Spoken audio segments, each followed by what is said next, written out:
I learned through hearing told that the challengers faced off, one on one, Hildebrand and Hildebrandt, between two armies. They of one father-son blood relation put their gear in order.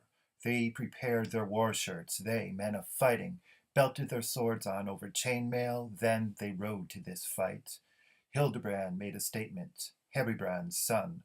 He was the older and so more grave, venerable man, wiser for more life experience. He began to ask, short and to the point, who the other's father would be of the people in the war gathering, or of which kin you may be. If you indicate one man to me, I'll know the others myself. Child, I know all the great folk in the kingdom. Hildebrandt made a statement. Hildebrand's son.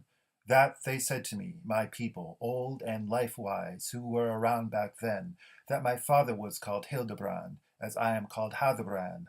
Long ago he departed eastwards, fleeing Odoacer's wrath, off and away with Theodoric and many of Theodoric's servicemen.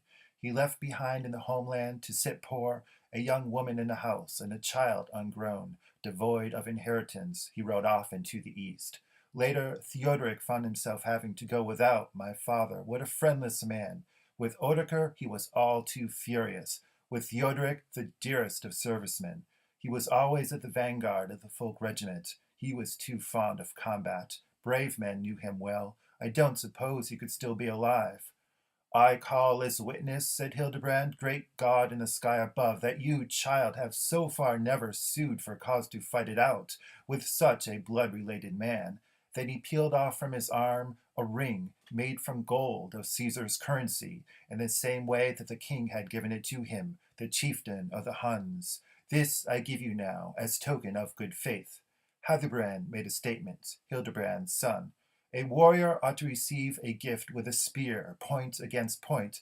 You think yourself all too sly, old Hun, luring me in with your words, intending to throw your spear at me.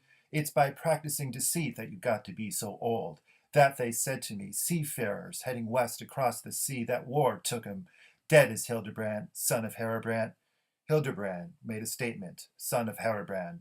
I can clearly see by your armor that back home you have a good lord, that in this realm too you've not been made to wander rogue. Well now, ruling God, said Hildebrand, a tragic fate unfolds.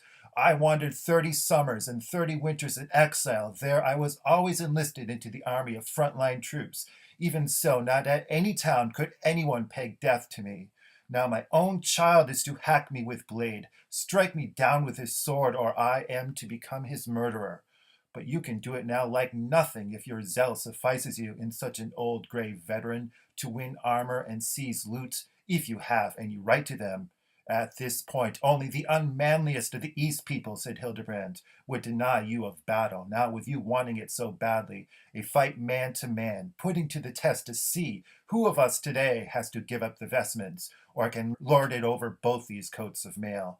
Then, to begin, they let fly ashwood spears in sharp showers, which stayed stuck in the shields. Then they stepped into close combat, their painted shield boards clashing. Fiercely they hacked away at the bright shields, until their linen shields grew tiny, shattered by the weapons.